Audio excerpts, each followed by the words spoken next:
eh, pertanian dan posisi koperasi dan bagaimana pertanian dan koperasi terhubung ya untuk bisa menghasilkan sesuatu yang lebih baik baik untuk pertumbuhan pertaniannya sendiri maupun juga pertumbuhan koperasi. Nah, hadir bersama kita hari ini dua narasumber yang ganteng-ganteng, eh, Pak Budi Purwanto. Nah, itu Pak Budi Purwanto yang pakai kacamata. Boleh nyapa kita Pak Budi Purwanto? Pak Budi, saya unmute aja ya. Minta tolong di unmute aja Pak Budi. Apa namanya mic-nya? Oke, lalu kemudian yang kedua adalah Pak Bambang. Pak Bambang yang tidak pakai kacamata, yang pakai baju warna biru itu. Nah, itu Pak Bambang. Mereka kebetulan berada di tempat yang sama dan saya kira ini sangat mewakili karena satu orang adalah wirausahawan profesional dan satu orangnya adalah wirausahawan profesional, wirausahaan sejak awal ya. Lalu kemudian yang satunya adalah benar-benar memang berkecimpung di dunia perkoperasian dan koperasi. Nah, mungkin ada baiknya kalau walaupun ini nggak ada presentasi gitu ya, ada baiknya kalau mungkin Pak Budi dan Pak Bambang masing-masing boleh nih cerita sedikit tentang apa yang telah dilakukan. Kalau Pak Budi mungkin apa yang dilakukan sejak lulus dan kenapa memutuskan berwirausaha. Lalu kemudian kalau Pak Bambang mungkin saya kira kita boleh dengar tentang bagaimana sih sebetulnya program koperasi dan hubungannya dengan pertanian. Terutama kalau memang ini kan koneksinya Pak Budi karena bidang usahanya adalah peternakan ya mungkin saya kira kita juga bisa belajar banyak soal itu. Nah, monggo Pak Budi, Pak Bambang, saya persilakan waktunya. Hadir juga sama kita Pak Teguh itu di pojokan.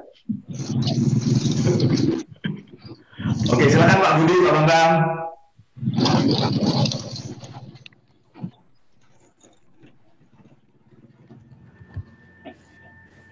Terima kasih, selamat pagi. Selamat pagi Pak. Mohon maaf, cek sound. Cek sound. Suara kami bisa dimonitor di sana dengan baik. Adik-adik kasih jempol kalau suaranya sudah bisa didengar dengan baik.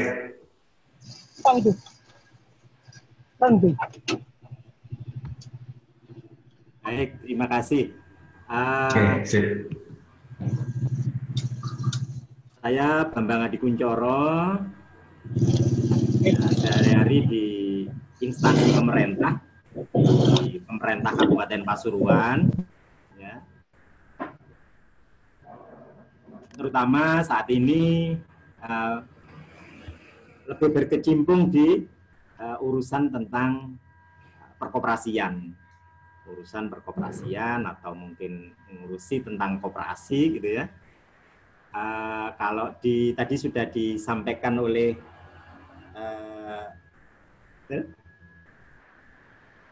sekedar kurikulum vitae-nya, kalau saat ini di Dinas Koperasi saya sebagai Kepala Bidang Usaha Koperasi dan saat ini juga ditunjuk sebagai pelaksana tugas sekretaris di Dinas Koperasi dan Usaha Mikro, ya. Nah, sejak tahun 2000, sebetulnya masuk sejak tahun 95.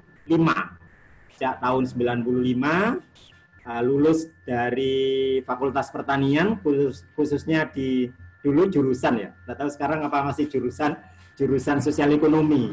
Jurusan sosial ekonomi. Kalau sekarang mungkin jurusannya itu agribisnis mungkin. Agribisnis sama kalau yang agronomi itu jadi agroteknologi kalau nggak salah. Ya. Nah, saya lulus dari Fakultas Pertanian jurusan sosial ekonomi itu tahun 94. Kemudian 95 masih bergerak aktivitas di lembaga swadaya masyarakat di lokal di Pasuruan juga. Ya masih berkaitan sekitar pembinaan kelompok, keswadayaan masyarakat, gitu ya. Kemudian ada kesempatan untuk menjadi petugas konsultasi lapangan atau mungkin kalau lebih familiar sebagai petugas penyuluh lapangan tapi tentang koperasi, gitu ya. Sampai tahun 97. 97 diangkat sebagai PNS, tapi tugasnya juga di lapangan. Ya. Saat itu iklim pemerintahan masih kalau dikatakan mungkin ordenya orde baru, ya. Ordenya orde baru. Jadi yang ngurusi koperasi itu masih ikut di Kementerian Koperasi, dulu namanya Departemen Koperasi. Jadi kami bagian daripada staf di Departemen Koperasi, tapi di wilayah Kabupaten Pasuruan. Itu sampai tahun 2000. Kemudian di tahun 2000 ada perubahan sejalan dengan reformasi tahun 98. Tahun 2000 itu sudah berlaku orde reformasi gitu ya. Kemudian ada perubahan otonomi daerah. Nah, kami melimpah menjadi di pemerintah Kabupaten Pasuruan, tapi tetap ngurusi tentang koperasi. Sampai tahun 2011, kemudian kalau namanya di pemerintah daerah, nanti mungkin para mahasiswa, kami manggilnya apa ya, teman-teman atau mungkin teman-teman mahasiswa gitu juga ya. Kalau berurusan dengan mungkin di birokrasi gitu ya. Nah, kalau di pemerintah daerah, kami bertanggung jawabnya kepada pimpinan daerah. Kalau di skala kabupaten ya kepada bupati gitu ya. Nah, kemudian tahun 2011 sempat ngurusi tentang hutan sampai tahun 2014. Tahun 2014 sampai 2016 Desember itu ngurusi tentang perekonomian secara umum, terus tahun 2017 sampai sekarang kembali lagi ngurusi tentang koperasi. Ini sebagai perkenalan gitu ya. Nah, kalau tadi Pak Moderator, nah kami dengan Pak Budi, dengan Pak Aldon ini satu alumni, boleh sebut itu Pak Aldon ya. Kita pernah satu, mohon maaf, bisa dilanjut? Lanjut. Jadi Pak Budi ini juga dulu di Fakultas Pertanian tentu. Nah, mungkin jalannya beda seperti tadi disampaikan oleh Pak Aldon, gitu ya. Kami lebih banyak berurusan dengan masyarakat, tapi di jalur birokrasi. Ya, mungkin Pak Budi memilih berada di jalur masyarakat juga, tapi lebih sebagai single, gitu ya, sebagai pebisnis, sebagai entrepreneur, sebagai wirausaha. Ya, tapi intinya sama, gitu ya. Intinya sama. Nah, mengapa kok sampai terperosok masuk ke dalam dunia birokrasi? Ya, kalau saya memahaminya sekarang itu mungkin pendidikan sejak dini mungkin ya. Pendidikan sejak dini artinya di awal di lingkungan kehidupan rumah tangga, kehidupan keluarga itu mungkin lebih banyak karena saya tidak banyak berurusan dengan privat, berurusan dengan dunia bisnis. Keluarga saya lebih banyak ke arah birokrasi mungkin, sehingga terbawa gitu ya. Nah, nanti Pak Budi juga akan menyampaikan, sebenarnya Pak Budi juga tidak jauh-jauh dari urusan birokrasi, tapi mengapa kok kemudian beda, ya itu nanti akan diceritakan sendiri. Tapi kalau saya mungkin menyimpulkannya mungkin birokrasi atau tidak birokrasi, ya, atau mungkin lebih ke perusahaan atau menjadi pebisnis, itu sejak awal mungkin dipengaruhi oleh lingkungan di mana sebelumnya dia berkomunitas, hidup gitu ya. Nah kalau di awal dipengaruhi oleh kehidupan bapak ibu mungkin di pegawai negeri gitu ya, tapi tidak ada sentuhan pengalaman, tidak diberi kesempatan untuk berbisnis, mungkin juga akan lebih banyak sebagai karyawan, sebagai pegawai gitu. Nah, ini contohnya saya gitu mungkin gitu. Nah itu, jadi setelah lulus ya ada kesempatan dan juga kesempatan itu diterima, lolos, ya itu sampai sekarang gitu ya. Dan mungkin passionnya juga di sana akhirnya. Nah ini, gitu ya. Nah kalau tentang koperasi, gitu ya, saya yakin teman-teman mahasiswa di sana, gitu ya, semoga tidak alergi atau mungkin tidak asing dengan koperasi. Kalau di Undang-Undang Nomor 25 tahun 92, koperasi itu salah satu badan usaha yang diakui di Indonesia. Salah satu badan usaha yang diakui di Indonesia. Selain badan usaha privat yang dimiliki oleh perseorangan dalam bentuk apapun, misalkan dalam bentuk perseroan terbatas, atau mungkin bentuk perseorangan, atau mungkin dalam bentuk komanditer, atau dalam bentuk usaha dagang, itu badan usaha privat, badan usaha sendiri mungkin, badan usaha perseorangan atau orang per orang. Nah, kemudian ada badan usaha milik negara atau badan usaha milik daerah yang dimiliki oleh pemerintah daerah, baik provinsi maupun kabupaten kota. Nah, yang sekarang ini ada undang-undangnya juga. Nah, mungkin di sana juga lagi booming itu badan usaha milik desa mungkin ya, BUMDes gitu ya. Nah, ini yang badan usaha yang diakui di Indonesia. Nah, khusus yang koperasi yang selama ini kami sering berinteraksi itu lebih mungkin oleh teman-teman mahasiswa bisa dibayangkan sebagai mengelola negara ini seperti negara Indonesia ini, tapi bentuknya badan usaha, bukan pemerintah gitu. Kira-kira demikian. Apa bayangannya nanti kalau misalnya kita diskusi bisa. Nah, kami sebetulnya juga secara pribadi sudah menyiapkan PowerPoint, ya, nanti boleh bisa kami share. Gitu. Kira-kira demikian. Koperasi itu seperti ngurusi negara ini. Jadi negara ini kan dimiliki oleh orang banyak, warga-warganya, gitu ya. Bagaimana mencapai tujuannya?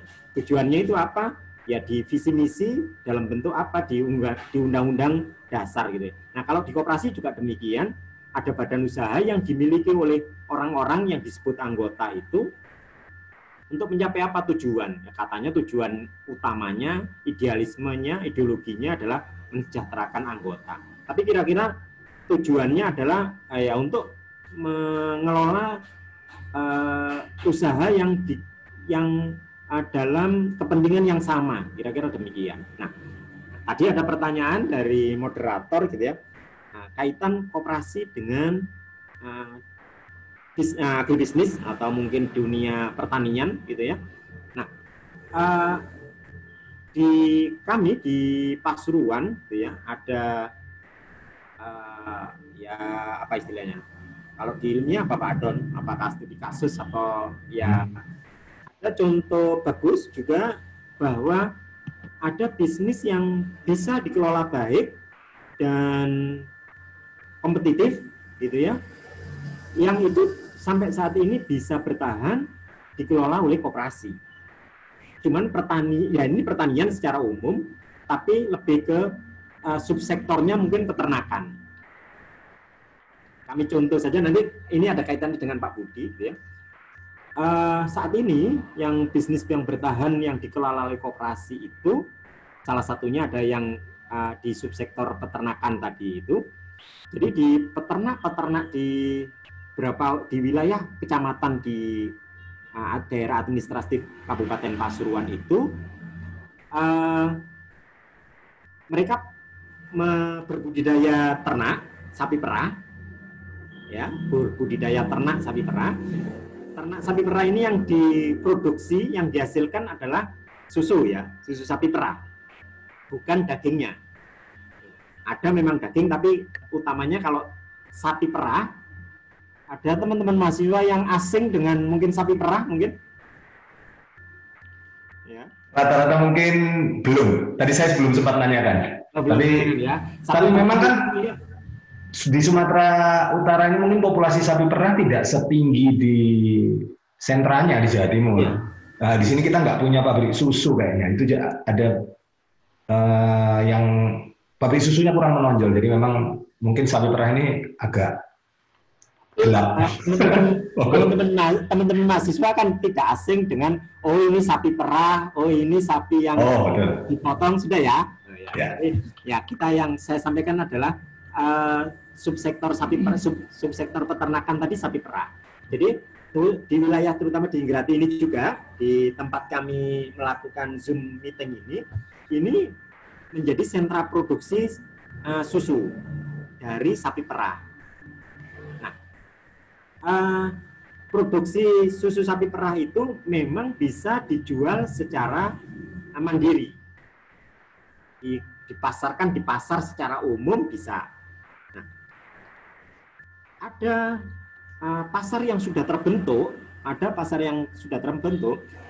produksi susu sapi perah peternak itu ditampung oleh badan usaha yang peternak-peternak itu memiliki badan usaha itu, namanya koperasi. Nah, ditampunglah susu sapi perah tadi di perusahaan koperasi, di koperasi tadi. Oleh koperasi kemudian disetorkan kepada industri. Ada banyak industri ya dengan merek-merek yang susunya di pasaran ada, gitu ya. Ada Denko, ada Susu Bendera. Nah, itu diantaranya. Nah, perusahaannya ada juga di Pasuruan. Gitu. Nah, ini jadi susu dari peternak itu ditampung, disetorkan kepada badan usaha koperasi, disetorkan kepada koperasi. Oleh koperasi dalam jumlah yang memadai, ini karena ada kerjasama dengan industri pengolahan susu sapi perah. Nah, ini disetorkan oleh koperasi tadi, disetorkan kepada industri susu sapi perah tadi ya. Nah, ini sampai saat ini tetap bertahan. Ya. Mengapa demikian? Nah, ya karena kalau dibandingkan oleh peternak tadi dijual secara perorangan, mungkin pasarnya terbatas. Ya, kalau jumlahnya terbatas, mungkin masih bisa diterima pasar. Tapi kalau jumlahnya besar, kalau dibandingkan dengan langsung dipasarkan kepada perorangan ke pasar secara umum, ya itu mungkin akan lebih banyak produksinya daripada permintaannya. Ya. Sampai di hal ini bisa ditangkap ya. Ya. Jadi koperasi yang bertahan di Pasuruan salah satunya itu. Nah, kalau yang pertanian itu, nah itu sudah bisa dijadikan studi kalau mau ingin ke Jawa Timur dari teman-teman mahasiswa di Politeknik di Sumatera Utara sana. Kalau ingin studi di Pasuruan di Jawa Timur tentang koperasi dan pertanian, mari. Dan gratis di sini di tempat kami sekarang melakukan Zoom meeting atau di beberapa kecamatan yang ada di Kabupaten Pasuruan ini, gitu ya. Nah, untuk yang lainnya, sektor pertanian secara umum itu belum terbukti berhasil bisnis atau budidaya atau agribisnis yang dikelola oleh petani, kemudian bersinergi, berkelompok dalam suatu badan usaha koperasi, saat ini belum terbukti mampu untuk eksis. Ya, mungkin di Sumatera Utara juga di sana juga sudah pernah atau mungkin sekarang ini ada atau jejak-jejaknya ada, misalkan kalau kenal koperasi salah satunya koperasi unit desa. Koperasi unit desa itu dulu dibangun diantaranya untuk menampung lebih banyak ke sektor pertanian, terutama sektor pertanian tanaman pangan mungkin secara umum. Nah, tapi berjalannya waktu ini kalah bersaing ya dengan badan usaha yang non koperasi. Kira-kira demikian sebagai pengantar diskusi. Kalau secara teori kami punya PowerPoint-nya, nanti bisa kami share gitu ya. Mungkin gantian ya dengan Pak Budi dulu supaya bisa lebih punya penyeimbang. Gitu ya. Jadi sebetulnya Pak Budi juga tidak jauh-jauh amat dari koperasi, gitu ya. Jadi lengkap kalau Pak Budi tidak alergi, artinya tidak asing dengan koperasi, tapi sebagai pebisnis juga saat ini yang digeluti, gitu ya. Ya, mari mungkin Pak Budi. Gitu.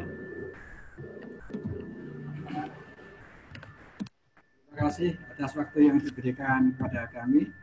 Selamat siang Pak Aldon. Ya. Selamat siang adik-adik mahasiswa sekalian. Langsung aja, mungkin sudah dikenalkan tadi, nama saya Budi Purwanto. Saya juga lulusan sama dengan Pak Aldon dan Pak Bambang tahun 94. Sekarang tadi sudah disebutkan, kebetulan saya ditakdirkan di posisi sebagai seorang wira swasta.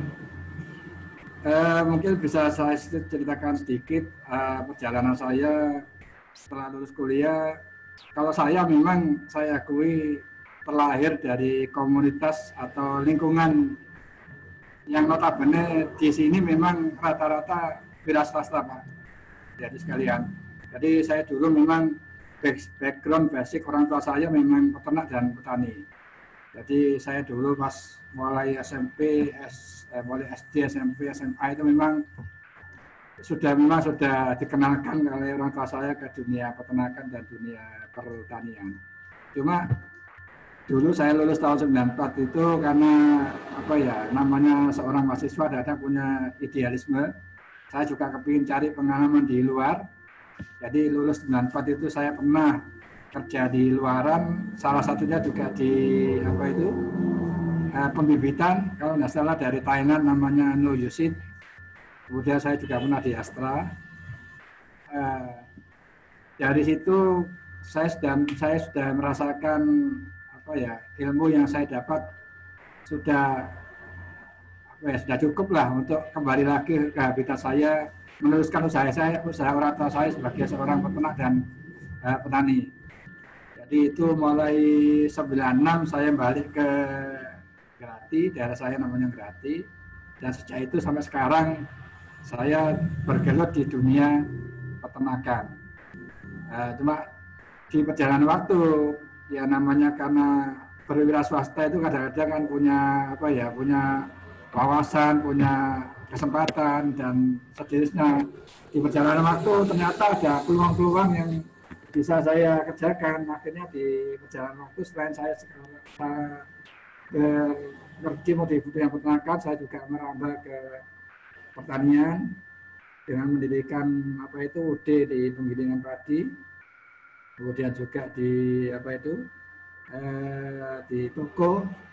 Jadi saya sekarang selain peternakan juga di pertanian juga masih saya jalani, kemudian di trading sembako itu yang sekarang saya laksanakan. Cuma dari beberapa bidang usaha yang saya tekuni, memang saya akui pengalaman saya di awal-awal berwira swasta, saya sangat merasakan kehadiran koperasi, Pak. Jadi memang awal-awal saya menekuni di dunia peternakan itu, jadi kalau ada istilah koperasi adalah sokok guru petani atau sokok guru ekonomi, Pak, ya. Itu sepertinya maduk, Pak. Juga sepertinya relevan, Pak. Karena dulu awal-awal saya di peternakan itu, jadi secara alurnya, singkatnya itu hasil dari karena saya kan peternak sapi perah, Pak. Jadi saya itu yang fokusnya di produksi susu. Jadi produk saya susu segar, saya setorkan kepada koperasi, dan dari pihak koperasi disetorkan kepada industri pengelolaan susu seperti Nestle dan Indolacto. Jadi di awal-awal usaha saya itu benar-benar sangat merasakan manfaat dari koperasi, Pak. Karena dengan koperasi itu berapapun yang akan kita produksi, susu yang akan kita produksi itu pasti terbeli.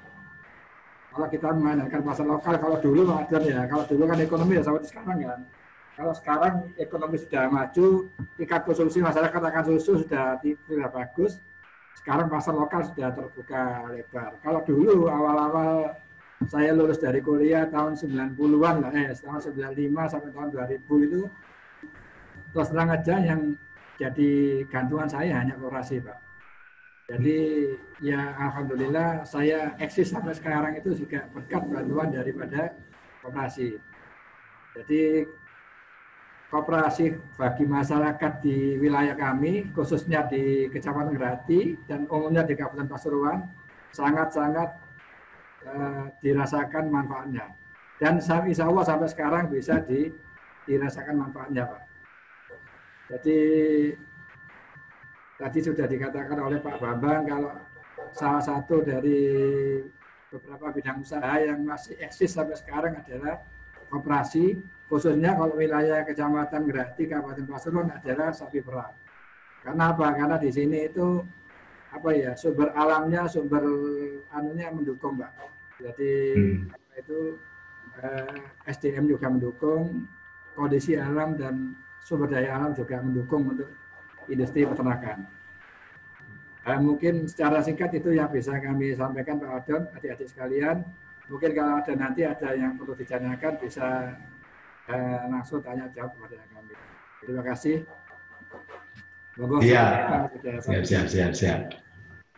Terima kasih Pak Budi, Pak Bambang. Ini sudah dimulai dengan luar biasa. Tapi mungkin saya perlu sampaikan ke beberapa adik-adik di sini. Ini memang kalau lihat statistik nih, Pak Budi, Pak Bambang,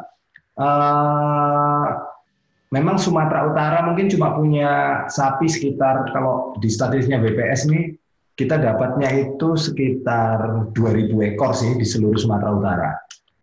Adik-adik sekalian, ini jumlah ini agak sedikit berbeda ya mungkin ya kalau kita ngomong di Grati. Jadi mungkin beberapa di antara adik-adik sekalian, saya hanya ngasih insight ya, kenapa kok Grati, kok Pasuruan gitu ya, apa hebatnya? Adik-adik sekalian, Jawa Timur itu adalah salah satu provinsi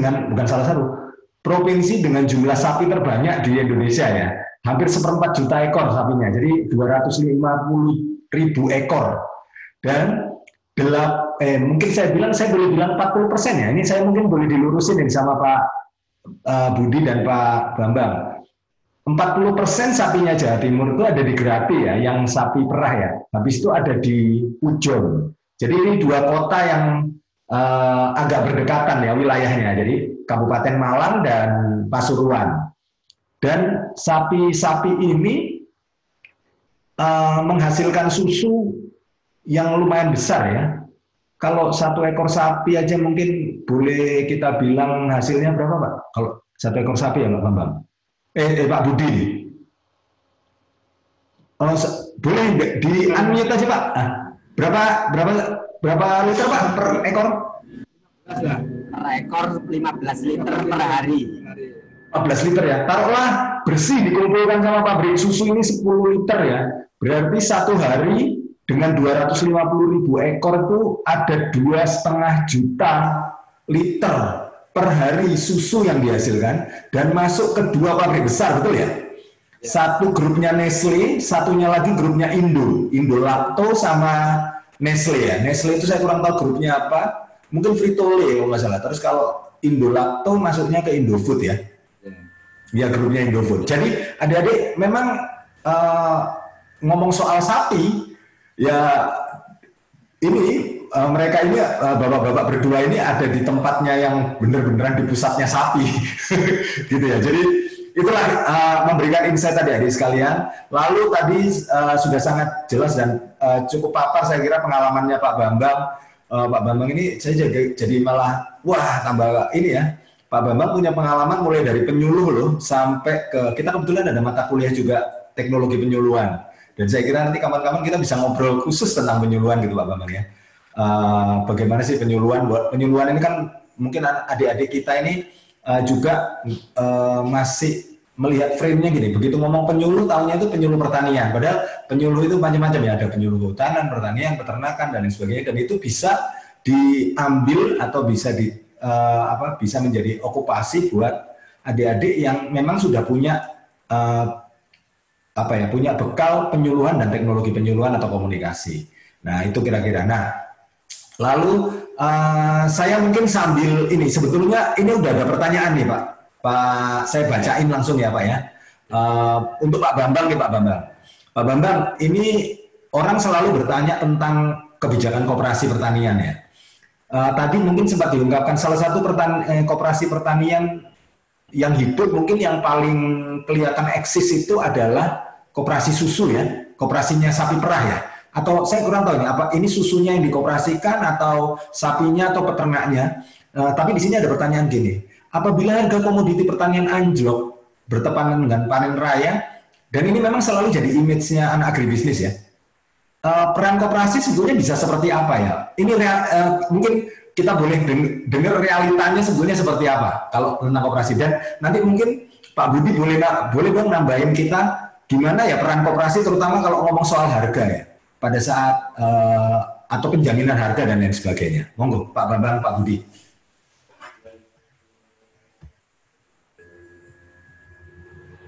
Baik. Nanti akan dilengkapi oleh Pak Budi karena Pak Budi juga pelaku langsung gitu ya. Khusus koperasi ya, yang koperasi peternakan sapi perah tadi, kalau yang menjadi anggotanya adalah orangnya, peternaknya. Ya. Nah, yang dikelola, yang di bisnis komoditi utamanya adalah susunya. Ya. Mesin produksinya adalah sapi perahnya, ya. Jadi kalau yang dikoperasikan pasti tetap orangnya, yang punya sapi perah itu. Tapi komoditinya adalah susunya, susu sapi perahnya, ya. Itu. Kemudian khusus tentang harga, misalkan ya, apa peran koperasi di peternakan sapi perah, khususnya di Pasuruan, gitu ya. Nah, tentang harga ini sudah terbukti juga ya, dengan adanya koperasi ya, peternak lebih bisa terlindungi dari sisi harga ya, dalam tanda petik meskipun ini ya tanda petiknya kenapa, kalau turun hampir tidak pernah ya, kalau turun tidak pernah Pak Budi ya, kalau turun tidak pernah ya, kalau naik itu tuntutan peternak naik. Dari industri tentu ada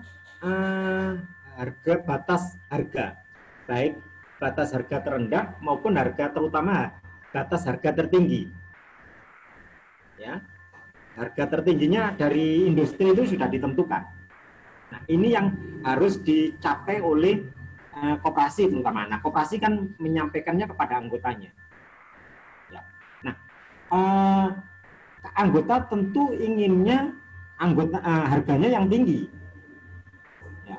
Kalau dari sisi peternak misalkan ya, peternak yang punya susu sapi perah tadi menuntut harganya itu contoh dari industri misalkan ditetapkan per liternya 6.000 per liternya 6.000 misalkan ya. Dari peternak menuntutnya misalkan 6.500 atau 6.100 misalkan ya, naik 100 rupiah per liter misalkan. Nah, tentu kalau dari masing-masing peternak tidak mungkin berhubungan langsung dengan industri. Ya. Dengan adanya koperasi itu bisa tersampaikan kepada industri, apalagi kalau koperasinya memiliki kapasitas produksi dari anggota tadi sangat besar, sehingga industri pun juga berkepentingan terhadap koperasi itu. Maka harga yang disampaikan oleh peternak, yang diwakili, yang disampaikan oleh koperasinya akan menjadi pertimbangan. Ini hubungan antara harga peternak ke tingkat industri. Ya. Meskipun teknis di lapangan, misalkan saya sebut tadi 6.000 gitu ya, peternak memang dapatnya 6.000, tapi karena ada biaya-biaya, ya nanti akan yang diterima murni oleh peternak mungkin tidak sampai 6.000, gitu ya. Juga di susu, bisnis susu sapi perah itu, satu susu sapi perah bisa jadi ada bermacam-macam jenis. Ada kelas-kelas gitu ya. Ada yang kualitasnya sangat tinggi dengan harga maksimal, kualitas cukup tinggi, sedang gitu ya. Ini ada tentu di lapangan tidak semudah seperti yang saya sampaikan ini gitu ya. Nah, tentu dengan adanya koperasi ini bisa lebih memudahkan menjelaskan kepada anggota. Ya. Nah, kepada hubungan antara anggota dengan koperasinya pun ya, dari sisi penentuan harga ya ini dibahas juga, harusnya secara idealnya demikian ya.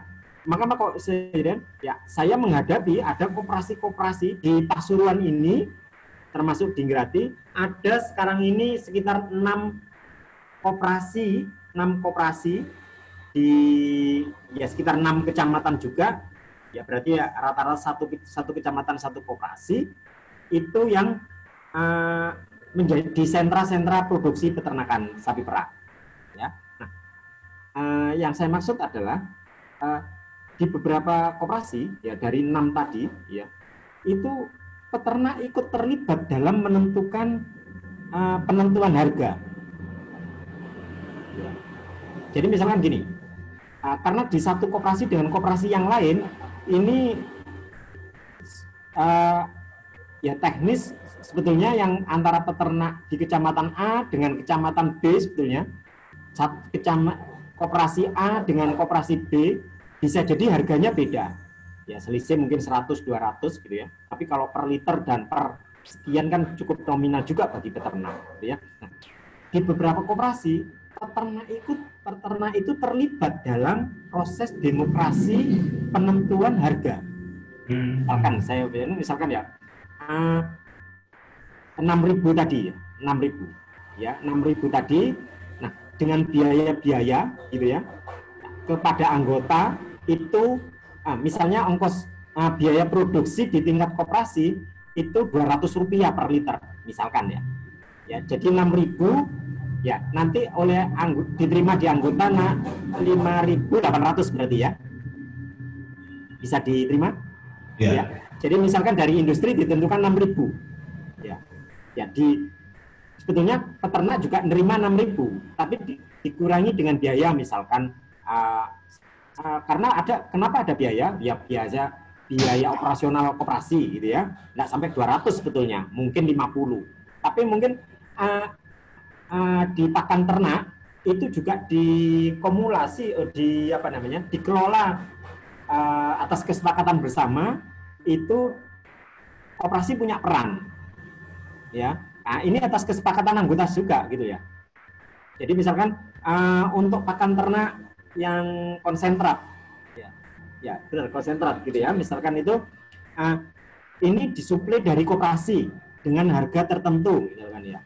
Terus untuk kesehatan sapi perah, untuk apalagi kira-kira demikian, 2 hal itu ya. Nah, ini kan biayanya yang timbul akibat itu dipusatkan di koperasi.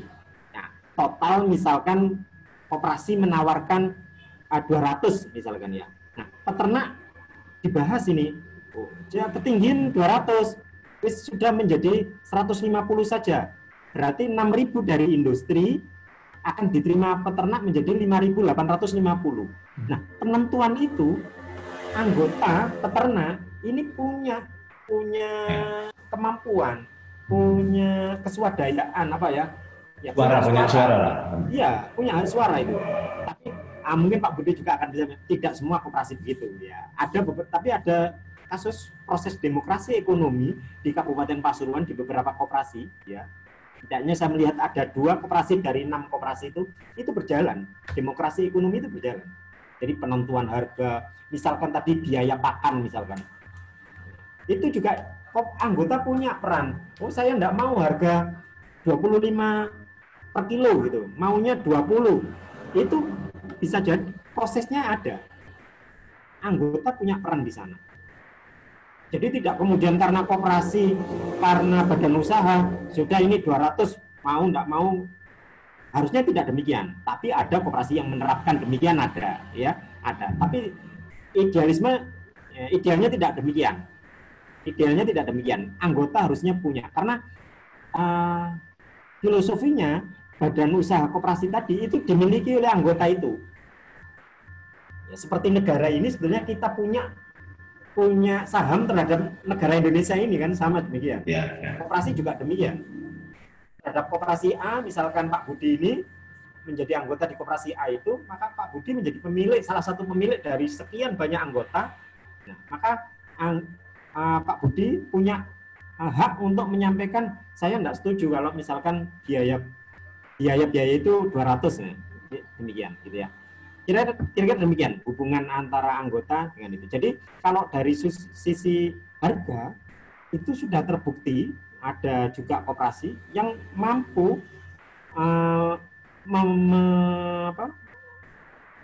membantu membela hak-hak peternak dengan bergabung kepada koperasi. Ya.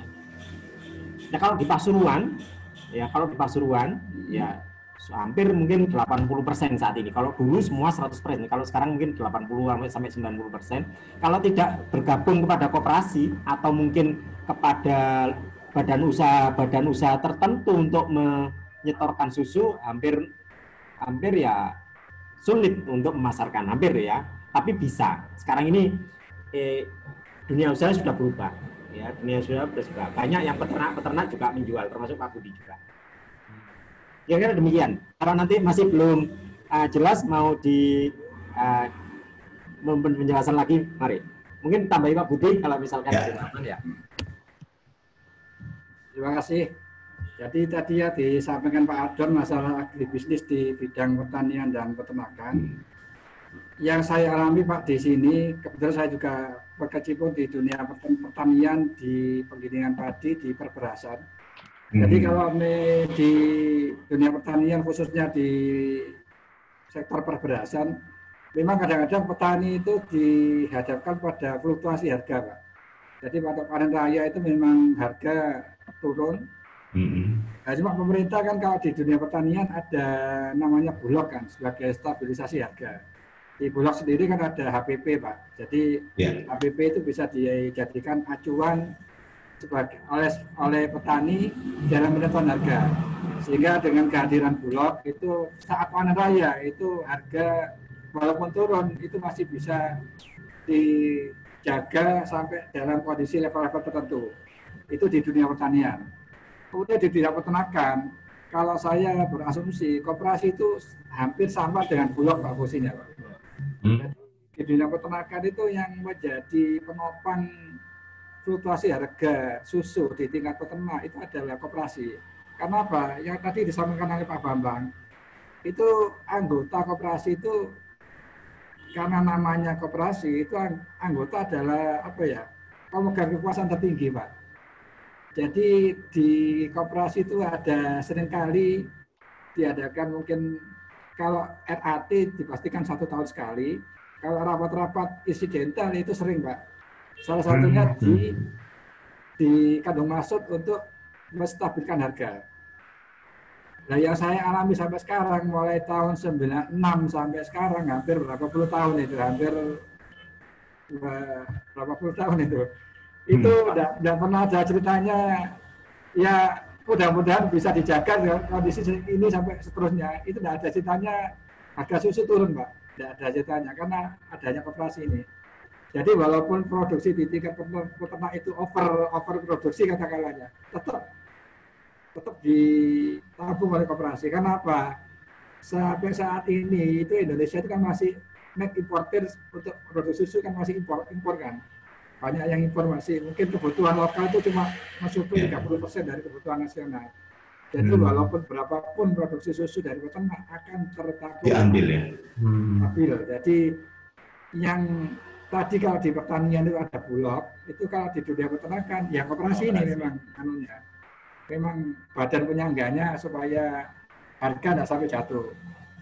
Sebetulnya kalau tadi saya sudah pernah meeting ini dengan Pak Bambang sudah ngobrol-ngobrol. Sebetulnya yang sekarang ini dengan persaingan usaha yang semakin ketat, itu yang paling bisa diandalkan adalah sektor peternakan, Pak. karena pasarnya terbuka lebar. Kebutuhan susu berapapun masih terserap oleh IPM, Industri Pengelolaan Susu, IPS. IPS ya. Dan dari koperasi sendiri, tadi sudah disampaikan oleh Pak Bambang, demokrasi anggota itu memang benar Pak. Jadi itu anggota punya kekuasaan untuk melakukan kontrol terhadap harga. Jadi coba dalam tanda kutip harga harus sesuai dengan kualitas. Ada harga, ada kualitas. Kualitas semakin ada kualitas, ada harga. Kualitas semakin bagus, harga semakin mahal. Jadi di dunia koperasi peternakan ini, tugas saya selaku peternak, kebetulan saya bukan pengurus koperasi, saya hanya peternak yang khusus untuk memproduksi susu. Tugas saya adalah menghasilkan susu dengan kualitas yang paling bagus. Harapannya dengan kualitas yang paling bagus, nanti bisa dibeli oleh koperasi dengan harga yang maksimal. Karena apa? Karena koperasi setor ke IPS, Industri Pengelolaan Susu juga menggunakan itu Pak, menggunakan rate kualitas. Ada semakin bagus kualitas, semakin mahal harganya, semakin maksimal harganya. Ya. Nah, Pak Budi, sebelum pindah ke Pak Bambang lagi, ini ada pertanyaan juga dari mahasiswa yang kaitannya ini dengan Pak Budi. Pak Budi, kalau boleh diceritain, memang koperasi bermanfaat. Anak-anak ini selalu sering dengar koperasi itu ada SHU-nya. Gimana tuh Pak Budi sebagai anggota merasakan SHU-nya koperasi? Oh iya, saya jawab tadi ya. Ya. Jadi ini ya, di koperasi kalau memang itu tercatat sebagai anggota seperti saya, sebagai anggota yang aktif, itu setiap kali, jadi di koperasi itu pembayaran susu itu tiap 10 hari sekali Pak Aldon. Oke. Jadi tiap 10 hari sekali tanggal 10, tanggal 20, tanggal 30 itu pembayaran susu bayar 10 hari ya. Itu ada potongan Pak Aldon. Itu salah satunya ada simpanan wajib, simpanan Idul Adha, simpanan Idul Fitri, dan simpanan Maulid. Jadi selain itu ada SHU itu berapa tahun sekali Pak Bambang? 1 tahun ya. Itu pas RAT itu ada pembagian SHU Pak. Jadi selain tadi ya saya sebutkan itu potongan-potongan yang tadi ada termasuk simpanan wajib dan lain-lain. Itu kalau yang simpanan itu biasanya dibayarkan 1 tahun sekali kecuali simpanan wajib Pak. Simpanan wajib diem ya. Memang sudah berhenti dari ditanam di koperasi ya. Itu 1 tahun sekali ada SHU. Itu nanti yang menghitung besaran SHU yang diterima oleh anggota adalah koperasi. Tentunya nanti SHU yang diterima itu korelasi dengan jumlah susu yang akan kita store. Jadi semakin banyak jumlah susu yang kita setorkan kepada koperasi, makin banyak SHU-nya. Oke. Oh, ya. Saya boleh ini ya, sebelum ke Pak Bambang nih Pak, ini agak saya biar mancing juga. Kan namanya di sini agak petang nih Pak Budi soal sapi perah. Pak Budi, jadi kalau boleh tahu ya, jadi kayak Pak Budi gini, itu bisa setor sampai berapa liter lah per hari atau per bulan misalnya ke koperasi dalam liter gitu. Ini kondisi sekarang ya. Saya dengan 50 ekor itu produksi per hari itu sekitar 400. 400 liter? Ya, cuma kan Pak Don, itu kan tidak semuanya diperah. Iya. Kalau 50 ekor itu mungkin yang diperah cuma 60%, 70% lah, dan sampai paling. Oh gitu ya, oke. 50% lah.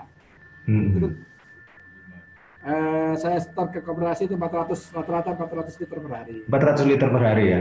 Itu nanti ada beberapa grade kualitas lah ya, yang di koperasi ya. Nanti mereka golongkan sendiri. Nah tuh adik-adik, ada yang tambahkan Pak Budi? Ya, itu kan kualitas itu setiap kita. Jadi kalau di sini itu penyetoran dari peternak ke koperasi itu pagi sama sore. Pagi jam 7 sama sore jam 4. Oh, 2 kali nyetor ya tiap hari ya? Oke. Itu tiap kali setor itu di tester Pak. Jadi ada tester khusus dari petugas koperasi itu kalau memang tidak memenuhi syarat, susu itu juga bisa dikembalikan kepada peternak lagi, bisa ditolak istilahnya dari koperasi. Oh, gitu ya. Oke, nah di level bawah itu sudah kualitasnya sudah diterapkan. Sudah, jadi udah diajarin nih peternaknya tentang kualitas. Jadi waktu masuk ke koperasinya ini ya. Jadi kalau saya boleh misalnya, sebetulnya harga rataan yang bisa diterima oleh seorang peternak itu mungkin sekitar 4.000 itu bisa ya dapat ya. Gimana? Kalau harga rataan yang bisa diterima oleh peternak mungkin bisa ya mencapai 4.000 ya. Kalau BEP-nya mungkin sekitar ya berapa ya? Sekitar hampir 5.000 lah, 4,5 sampai 5.000 lah. BEP. Oh bisa segitu ya, 4,5 sampai 5.000 ya. Ya.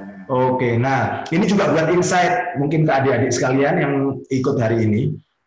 Jadi kalau peternakan sapi itu memang dari dulu saya tahu peternakan sapi itu punya revenue tinggi ya.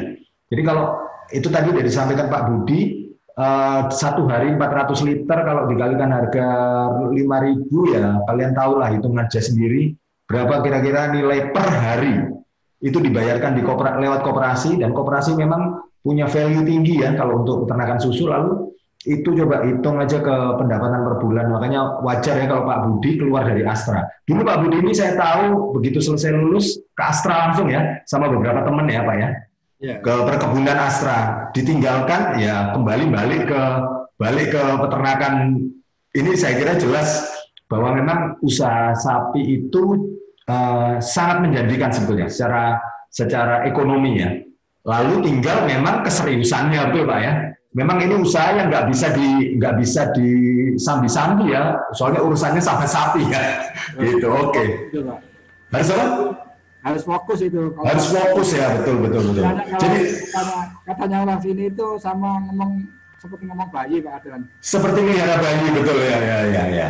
Karena sapi yang urusannya ya, makhluk hidup yang jelas punya karakter ini ya, karakter makhluk hidup yang bisa bergerak dan ini ya. Nah, Pak Budi kalau saya boleh tahu, kalau kayak gitu Pak Budi, saya nggak bisa bayangin ya. Itu berapalah pegawainya Pak Budi kalau saya boleh tahu untuk membantu mengurus 50 ekor sapi ini Pak? Kalau 50 itu 5 tenaga kerja Pak Adrian. Oh hanya 5 ya? Oke. Nya itu 1/10 biasanya di sini itu. Oh, jadi udah ada spesialisasi ya buat orang daerah situ, dia mampu untuk handle 10 ekor sapi setiap hari ya. Itu mulai ngasih pakan sampai merah ya Pak? Ya, sampai perah. Sampai perah ya? Oh luar biasa, baik. Kalau pakai teknologi malah lebih, satu orang bisa sampai 20. Teknologi dalam artian full teknologi lah. Nah, ini ada pertanyaan nih. Ini menarik nih Pak Budi nyenggol teknologi. Pak Budi boleh nggak ceritakan kita sedikit aja sisi teknologi dari yang bisa diterapkan di sapi perah? Misalnya teknologi apa nih Pak Budi? Nah, di sini itu teknologi yang sudah diterapkan, saya terapkan itu teknologi mesin perah. Pakai mesin. Oh, ada mesin perahnya ya? Oke. Jadi kayak gimana tuh? Dimasukkan langsung? Cuma bedanya dengan luar negeri, kalau luar negeri itu sapinya yang menuju tempat mesin perah, kalau di sini mesin perahnya yang kita portable, geser-geser, kita bawa, dan itu bedanya ke sapinya. Oke. Selain penghematan ekonomi, apa keunggulannya kalau pakai mesin perah Pak Budi? Tenaga kerja, yang pasti tenaga kerja. Kalau kualitas susunya ada perbedaan? Kualitas susu juga. Oh, oke. Susu lebih bagus. Kemudian susu benar-benar habis di ambingnya itu benar-benar habis. Oh, bersih jadi ambingnya ya. Yang ketiga juga efisiensi di tenaga kerja. Jadi kalau tadi saya katakan 1/10, kalau mesin perah bisa 1/20. Wah, 1/20 bisa ya? Oke, luar biasa teknologinya. Baik, terima kasih Pak Budi. Selanjutnya saya pindah ke Pak Bambang dulu nih sebentar. Nah, Pak Bambang, ini ada pertanyaan dari beberapa mahasiswa di sini. Itu nanyakannya, adik-adik, sorry ya saya nggak nyebutkan lagi namanya karena saya pindahin ke ini untuk menggolong-golongkan pertanyaannya. Jadi gini Pak Bambang, ini ada pertanyaan, gimana Pak Bambang bargaining power-nya petani dalam tatanya, bargaining power-nya si koperasi ya? Gimana koperasi membuat petani punya bargaining power di dalam tata niaganya susu sapi perah. mungkin maksudnya lebih jauh begini. Gimana sih caranya koperasi memperjuangkan hubungan ini terus gitu ya, supaya harga susu itu tetap bisa dipertahankan oleh koperasi? Karena kan yang mempertahankan harga susu sebetulnya kan kayaknya kalau tadi ceritanya Pak Bambang kan harusnya di koperasi ya, bukan di pabrik yang mempertahankan. Nah, gimana nih koperasi bisa melakukan dan mempertahankan itu ya Pak Bambang? Monggo Pak Bambang, silakan. Baik, memang dari kapasitas modal tentu badan usaha koperasi dan usaha peternakan masyarakat atau peternakan rakyat yang dikelola oleh peternakan rakyat sapi perah itu tidak bisa dibandingkan ya dari pemupukan modalnya dengan industri pengolah susu pasti ya. Apalagi kalau PMA, penanaman modal asing ya. Jadi mereka triliunan, yang koperasi mungkin di angka miliaran. Kalau anggota mungkin di paling banter mungkin ratusan juta ya. Ya. Artinya saya gambarkan itu bahwa kalau satu orang berhadapan dengan satu industri, tentu rasanya ya satu orang peternak sapi perah misalkan dengan punya 1.000 ekor misalkan, di Indonesia belum ada mungkin punya 1.000 ekor gitu ya, setor kepada satu industri, menurut saya mungkin tetap kalah kalau industrinya punya kemampuan modal yang besar gitu ya, dan alternatif suplai susu selain peternak itu masih banyak. Apa yang saya ingin gambarkan gitu ya, ya modal tetap menguasai ya. Kalau peternak itu banyak, di Pasuruan ini mungkin hampir bisa jadi ratusan ribu peternak satu kabupaten peternak sapi perah gitu ya.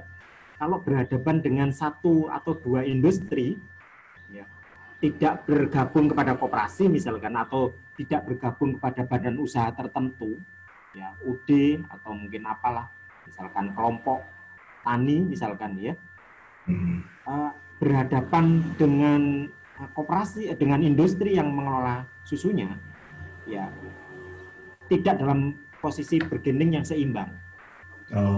Ya itu ya. Kemudian sekian ribu orang, misalkan di Ingrati ini bisa jadi ada 5.000 orang peternak bergabung dalam satu koperasi. Ya, di antara tadi itu misalkan 100.000 berarti ada 95.000 yang tidak bergabung di koperasi yang di sini misalkan ya. Ada cuma satu koperasi saja misalkan. Ya, satu koperasi saja berhadapan dengan industri yang tadi itu kekuatan modalnya besar misalkan ya. Tetap koperasi, meskipun koperasi punya demokrasi ekonomi, memperjuangkan kepentingan anggota, tapi kalau suatu koperasi berhadapan dengan industri yang besar, tetap menurut saya tidak seimbang. Bargaining position koperasi itu dan juga anggotanya di koperasi, salah satu koperasi tadi itu menurut saya belum seimbang. Tentu harus ada banyak koperasi-koperasi, harus ada banyak lembaga-lembaga, misalkan UD atau lembaga tadi, harus kepentingan yang sama bahwa ini menampung produksi peternakan rakyat, berhubungan dengan banyak orang, ya, sehingga banyak koperasi tadi harus menjalin kekuatan, ya, berhadapan dengan industri pengolahan susu. Nah, kalau demikian mungkin meskipun ini tidak misalkan dihitung bargaining position-nya itu 50% misalkan, tidak demikian ya, menjadi 60% kekuatannya industri, misalkan 40% kekuatannya peternak melalui banyak koperasi, menurut saya ini sudah menjadi bagian dari bargaining position yang lebih baik daripada tidak berkooperasi atau ya apalagi hanya perorangan saja. Bisa Saya tanggap. Sangat bisa, sangat bisa. Ya. Jadi tidak bisa yang saya gambarkan tadi, tidak bisa hanya satu koperasi saja, harus banyak koperasi, ya, harus juga yang lain itu. Nah, tentu ya saya yakin dimanapun gitu ya, tentu namanya bisnis juga harus punya seni gitu ya. Industri mungkin punya seni, mereka itu para swasta, para industri yang padat modal itu punya seni. Nah, bagaimana supaya tidak kuat ya inilah dinamika yang ada di bisnis sapi perah juga terjadi di Pasuruan gitu ya. Ya, jadi Pak, Pak, kalau saya agak sambung sedikit dari penjelasannya Pak Bambang ya. Kan ini koperasi nanti kan berhadapannya sama industri nih. Andaikan nih kita nggak tahu apa ya tadi. Industri tadi melakukan aksi menekan gitu.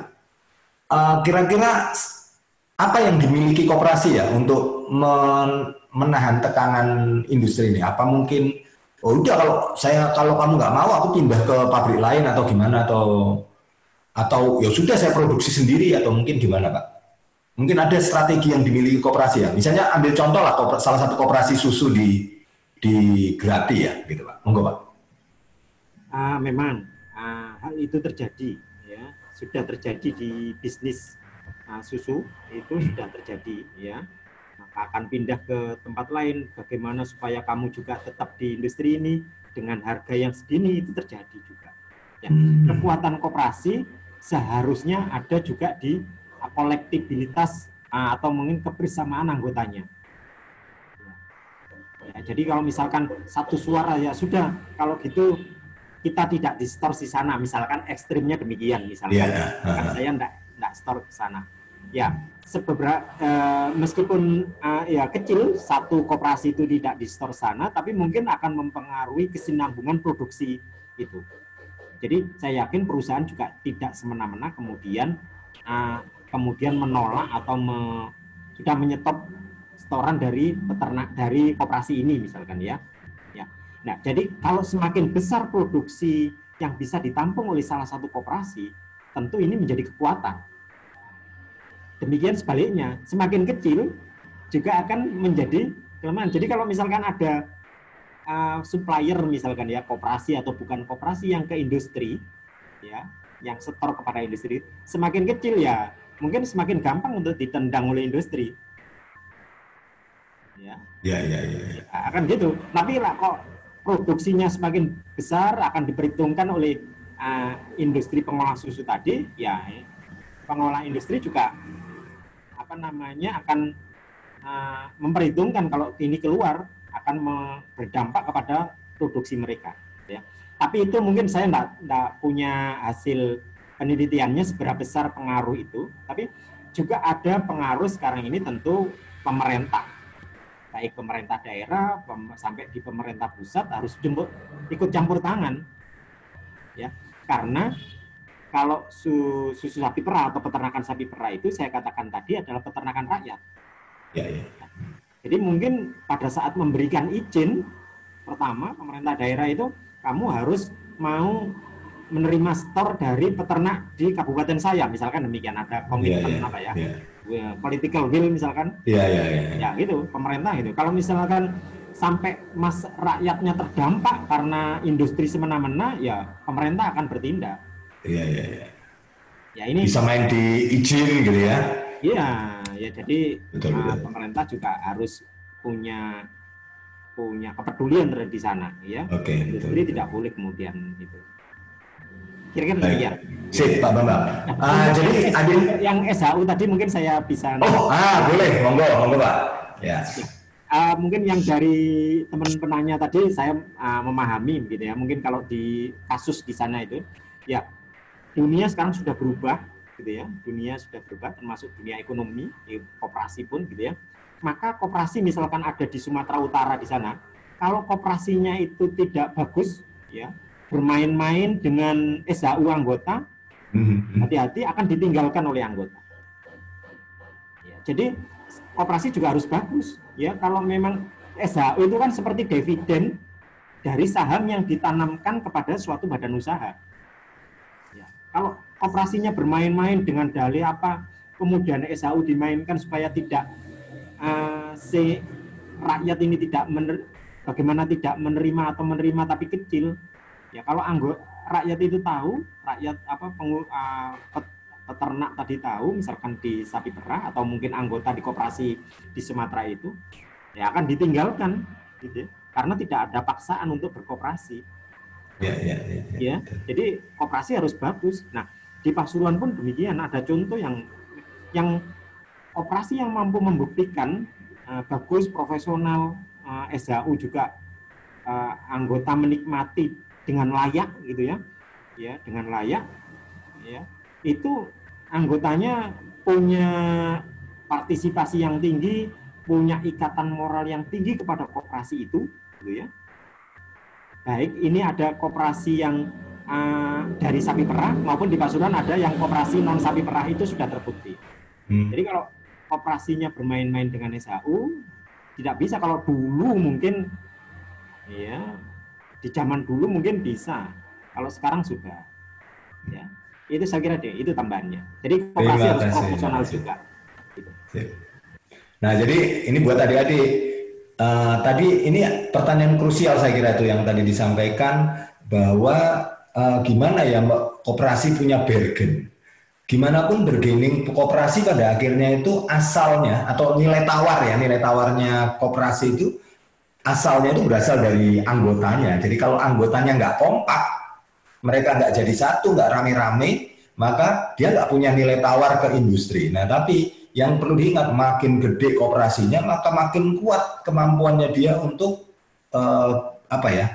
mempunyai nilai tawar ke industri. Itu sebabnya tadi dikatakan harga bahkan kalau perlu nggak bisa turun, harga naik terus gitu. Itu tujuan dari koperasinya tercapai karena apa? Mensejahterakan anggota. Nah, Pak Bambang, saya masih ada pertanyaan nih Pak Bambang.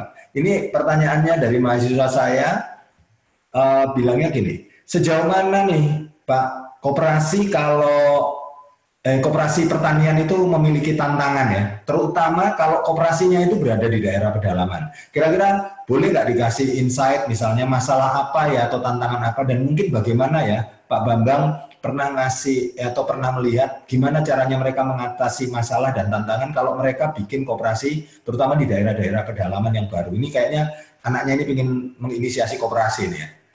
Lalu yang kedua, nanti dilanjut ya Pak, mungkin itu aja dulu. Masalah dan tantangan kalau koperasinya di daerah pedalaman Pak, dan gimana ngatasinya? Terima kasih, ya. Bagi teman-teman mahasiswa sekarang yang saya yakin punya idealisme, ya, sebagai mahasiswa punya idealisme, gitu ya. Nah, kalau ingin mengawal atau mengelola koperasi atau berpartisipasi di koperasi itu, gitu ya, di pedalaman, tentu tantangannya tentu kalau di pedalaman tentu mungkin lebih banyak ke SDM, sumber daya manusia di anggotanya, ya, gitu ya. Jadi di SDM para anggotanya. Nah, ya tentu tantangan lain kalau di pedalaman, ya mungkin konektivitas koperasi itu terhadap pasar di luar. Nah, kalau di pedalaman tentu tantangannya beda dengan koperasi yang berada di perkotaan. Nah, karena tantangannya mungkin biaya operasional lebih tinggi, potensi pemasaran semakin jauh. Nah, ini cukup menjadi hal yang harus dipertimbangkan. Tapi sekarang dunia ini kan, kalau salah satu jargonnya perusahaan industri kan, dunia dalam genggaman, gitu ya. Nah, mungkin sekarang bisnis pariwisata itu tidak mengenal pedalaman. Semakin unik, itu bisa menjadi potensi dan akan menjadi kunjungan yang menarik seberapapun jauhnya. Misalkan demikian, gitu ya. Nah, ini bisa menjadi potensi bagi koperasi itu. Nah, yang tinggal sumber daya anggota, sumber daya manusia tadi. Sumber daya apa? Bisa jadi masyarakat atau anggota yang di salah satu koperasi itu partisipasinya tinggi, karena taat kepada salah satu tokoh. Ada patron tertentu yang diikuti, misalkan ya. Tapi dari sisi demokrasi ekonomi mungkin belum berjalan-jalan amat karena ya SDM-nya segitu, gitu misalkan kalau di pedalaman gitu ya, sehingga partisipasi yang diharapkan pada batas-batas tertentu saja. Nah ini harus ada apa istilahnya kalau di Pak Aldan mungkin di sosiologi pertanian atau sosiologi pedesaan apa Ya. harus ada tokoh. Nah ini anak-anak muda yang punya idealisme ya Bisa jadi tokoh. ya harus masuk di sana ya. Kalaupun bisa menemukan potensi yang ada di pedalaman tersebut dan itu punya kepentingan terhadap masyarakat banyak gitu ya, lebih baiknya dikoperasikan daripada dikuasai oleh orang perorangan, daripada potensi itu dinikmati oleh hanya perorangan saja. Nah, kalau dikoperasikan misalkan itu lebih kemudian, tapi tentu ini apa namanya ketokohan itu harus banyak pengorbanan gitu ya. Ya banyak pengorbanan, mungkin pengorbanannya itu yang kadang putus di tengah jalan karena tidak tahan terhadap ya tadi itu SDM tantangan apa gitu ya, atau mungkin ya karena tidak cukup memuaskan secara salary misalkan demikian. Tapi kalau punya idealisme ya yang kalau di pedalaman ini begini, yang penting masyarakat itu semakin meningkat income per kapitanya misalkan demikian, semakin sejahtera dalam ukuran yang sebelumnya tidak ada tempat pariwisata, sekarang dengan ada tempat pariwisata ini masyarakat ini semakin begini, dari jalannya jelek menjadi jalannya bagus. Nah itu harus ada tokoh yang mau untuk turun di lapangan dan mau berkorban untuk memulai. Kira-kira demikian Pak Arun. Wah mantap Pak. Nah saya ini nyenggol ya, karena tadi salahnya Pak Bambang masuknya ke pariwisata ya. Kalau di Sumatera Utara ini kan mereka kita ini di sini lagi mengembangkan pariwisata Danau Toba nih. Kayak gimana sih Pak? Boleh dikasih insight sedikit Pak, mengkoperasikan pariwisata ini kayak apa misalnya contohnya ya? Ada nggak contoh unik gitu? Monggo Pak. Ya. Saat ini kalau potensi wisata kalau di sana belum ada maksudnya belum dikelola secara bersama misalkan ya, bisa dimulai dari koperasi. Misalkan apa?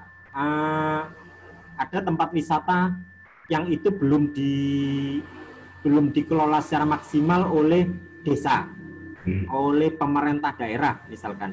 Diambil inisiatif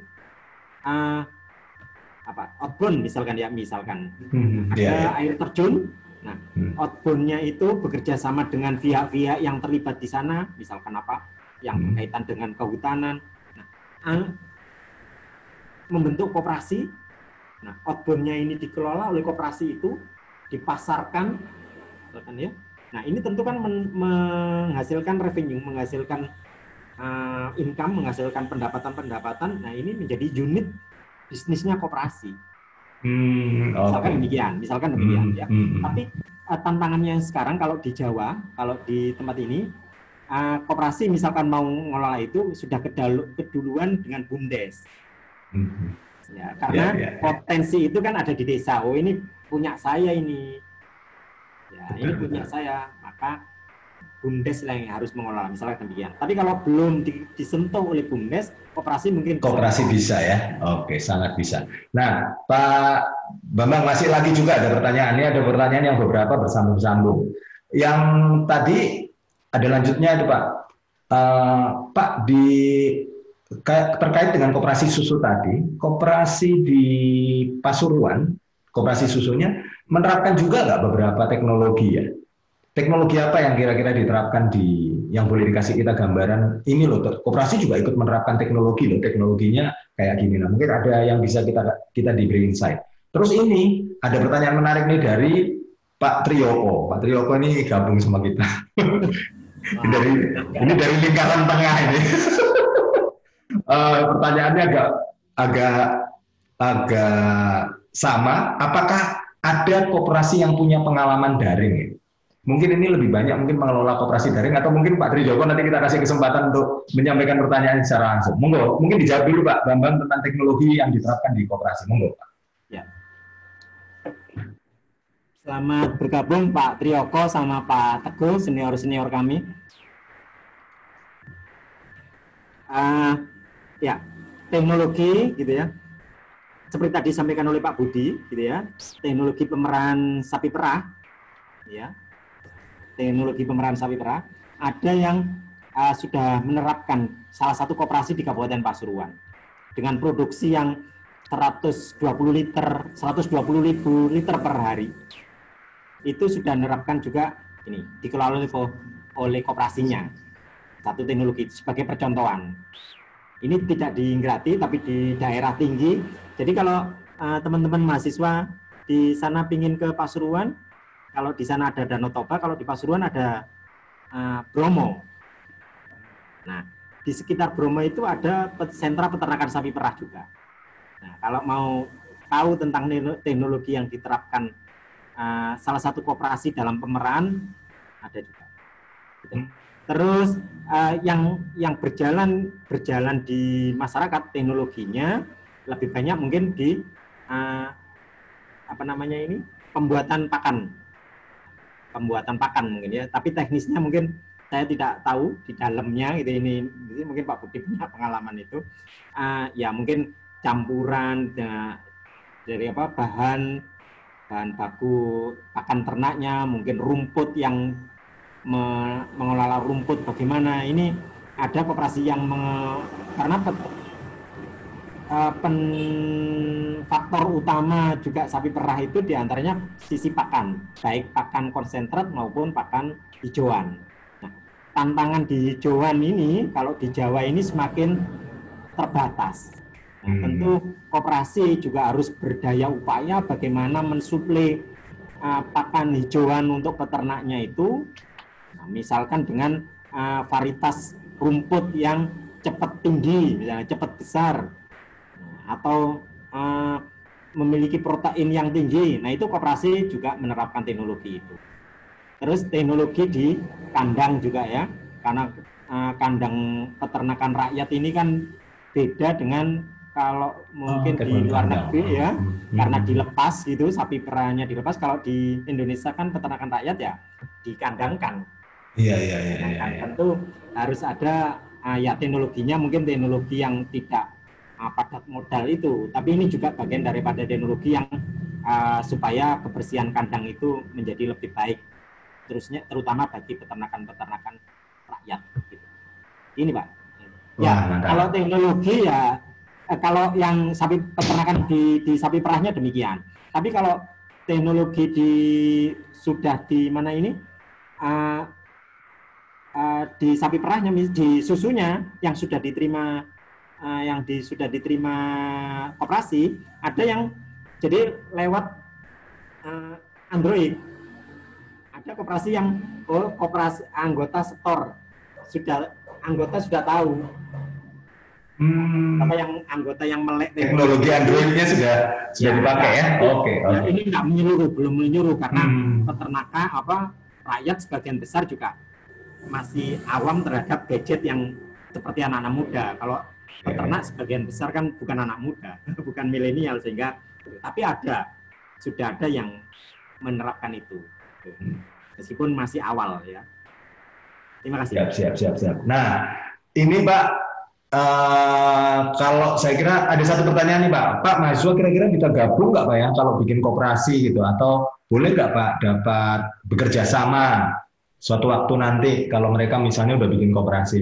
Ini dari Wahyu Mustafa, monggo silakan Pak Bambang.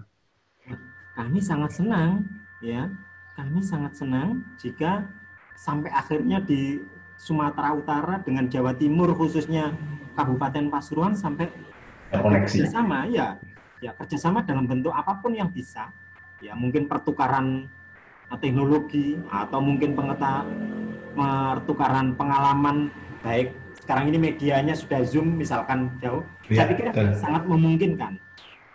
Dan atau mungkin kerjasama apa yang bisa sangat mungkin kalau misalkan saya menyampaikan kerjasama, kalau yang sudah dilakukan beberapa koperasi di Kabupaten Pasuruan, kerjasama dengan ada dengan Denmark, ya, ada dengan Swiss. Mereka sampai ke sana, ya, mereka sampai ke sana dalam rangka memberikan pelajaran. Jadi peternak-peternak milenial, peternak mudanya, ya, benar-benar ini, sungguh ada peternak, terutama di daerah Tutur, Kecamatan Tutur, karena operasinya juga sudah baik. Ada yang dipilih, salah satu anggota anaknya peternak yang masih muda, yang potensi itu diajak ke Denmark untuk ini loh. Belajar ya? Iya, ini loh, apa namanya? Tapi perah modern lah ya. Peternak itu masih potensial, masih menjadi bisnis yang menyenangkan, misalkan demikian. Ya, tentu ini masih proses banyak. Kalau misalkan sampai terjadi nanti dari teman-teman Sumatera Utara, mahasiswa datang ke Jawa Timur, ke Pasuruan, sampai kita ada kerjasama, menurut sangat memungkinkan. Terima kasih Pak, terima kasih. Nah, kalau selanjutnya ini ada pertanyaan dari Pak Triyoko. Kalau Pak Triyoko saya kira yang daring tadi saya nggak tahu apakah sudah terjawab atau enggak. Kayaknya Pak Triyoko langsung aja menyampaikan sendiri, Pak Triyoko. Monggo Pak.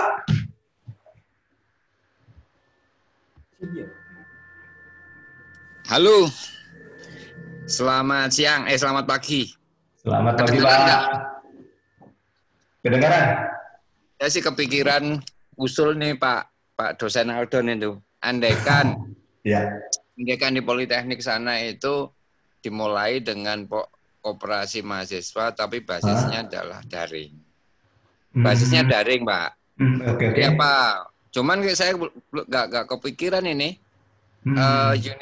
unit bisnisnya apa kira-kira. Jangan simpan pinjam lah. Kalau simpan pinjam itu kayaknya kurang advance gitu Pak Bambang ya. Betul. Ya mahasiswa harus ada advance lah. Tidak sekedar simpan pinjam, tapi unit bisnis apa yang bisa digerakkan di Politekniknya tempatnya Pak Aldon sana, basis mahasiswa, tapi daring, karena aktivitas mahasiswa sekarang, anak-anak milenial sekarang kan agak beda sama generasi-generasi kita. Ya, oke. Betul. Mungkin perlu di-create atau dimulai bagaimana dengan daring mereka tetap bisa berkooperasi. Kira-kira begitulah. Ide itu bagaimana bisa diwujudkan dengan lokomotifnya Politeknik di sana dan Pak dosen yang mulai menggerakkan. Nah, Pak Bambang sebagai advisor-nya bisa kan, experience di dunia koperasi itu kan. Tajam. Oke, itu aja sih. Ya, Pak Triyoko izin dong memperkenalkan diri biar anak-anak di sini, kalau tadi teman-teman ini sudah memperkenalkan diri. Monggo. Loh, saya tuh harus kenalan apa? Bentar, saya buka biodata dulu ya. Saya itu apa yang harus saya perkenalkan itu? Cik panjang ganteng. Wah, ini usianya sudah 50 tahun lebih nih. Terima kasih, tapi ini nama saya Triyoko. Sebetulnya saya sama sekali tidak banyak berurusan sama koperasi. Sekolah saya nggak ada urusan sama koperasi, lebih kepada urusan soil science malah. Cuman pekerjaannya juga nggak ada urusan sama soil science ini masalahnya. Cuman menarik pada saat di-share nih, pengen mendengarkan experience dari kawan-kawan yang real, bukan sekedar teoretik. Saya menjadi pengen tahu. Itu aja, makasih semuanya. Pak Triyoko, kalau boleh anak-anak biar semangat, dikasih tahu Pak Triyoko di mana. Yang saya di kantor saya kan nggak ada urusan sama koperasi, sehingga saya itu kami dari Sumut, ingin kenal Pak yang di Jakarta sana.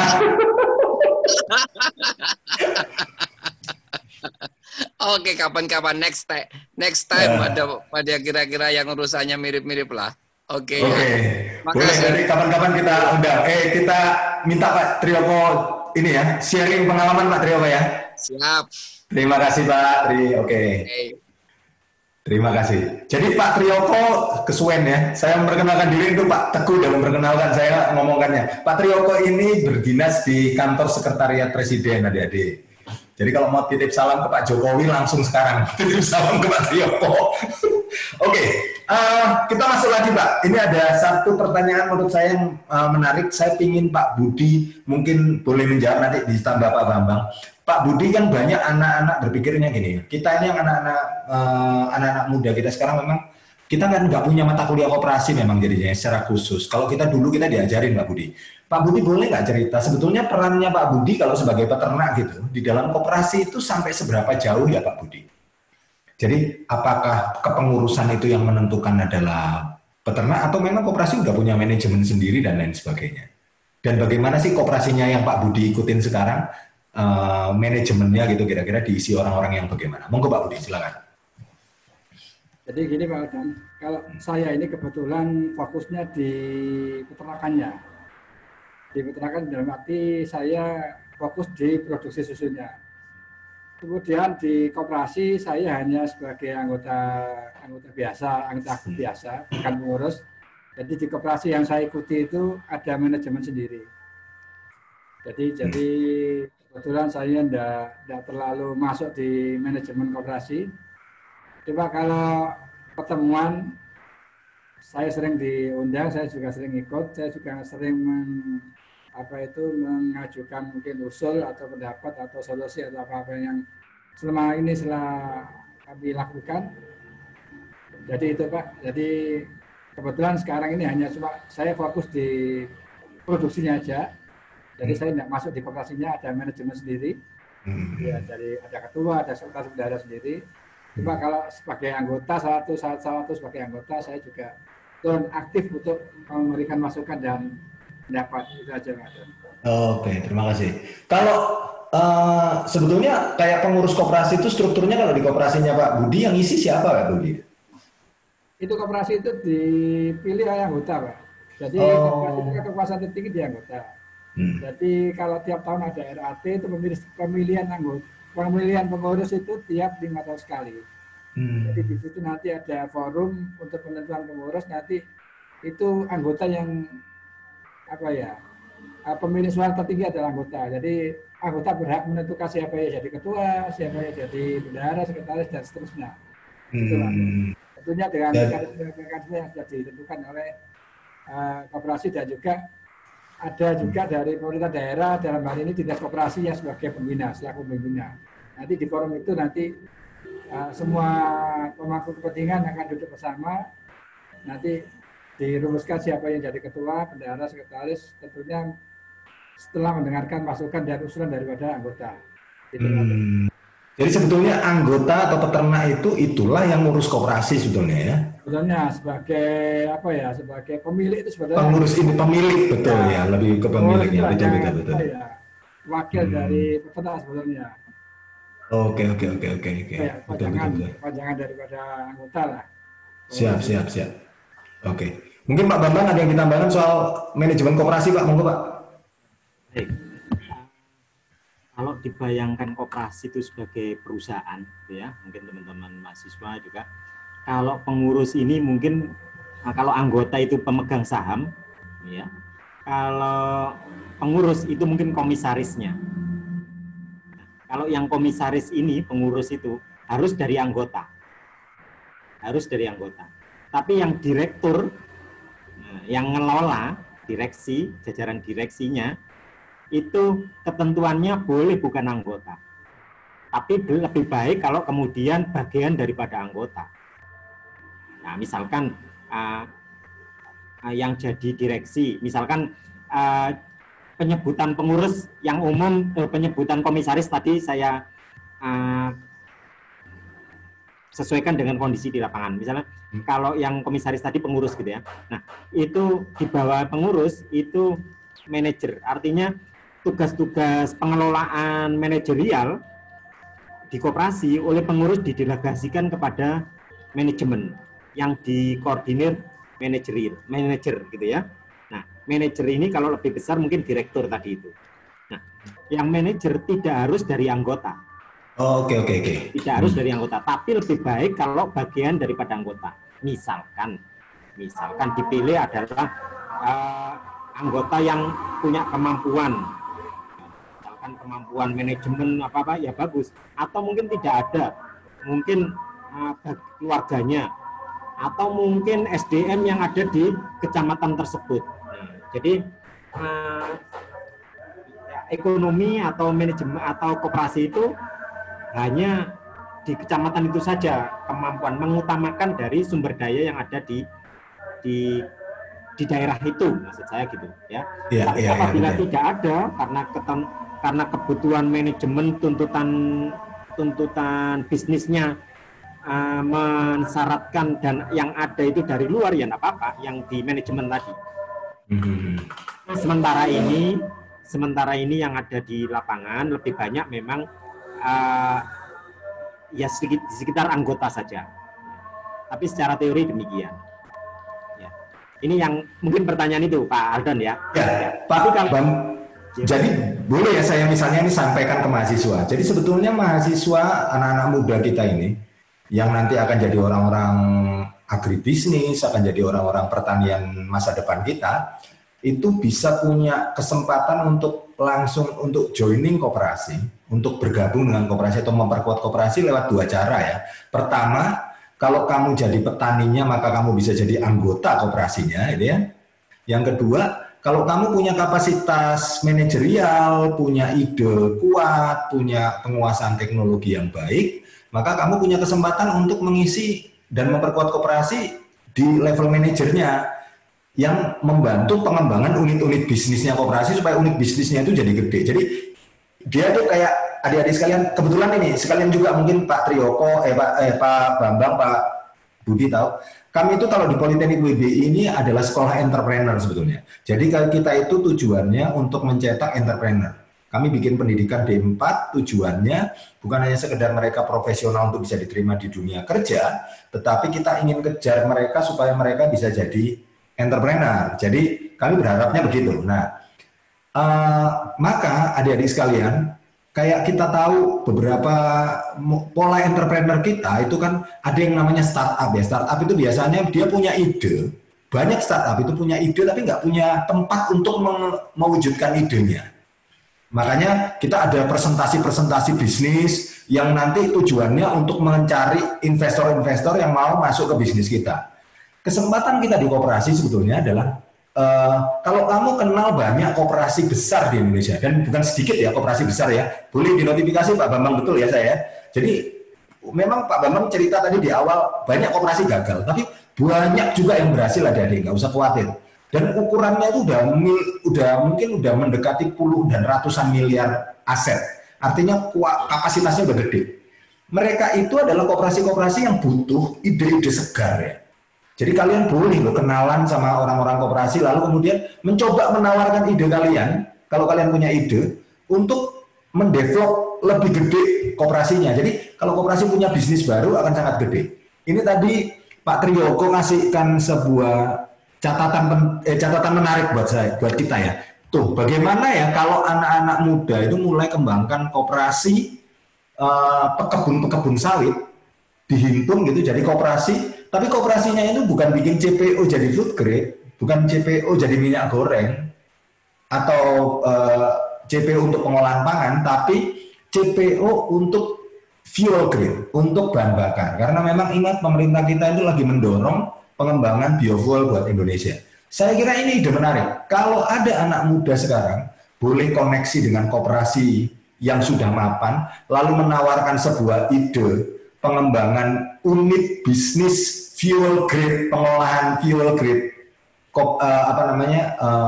CPO, saya kira koperasinya akan tambah gede.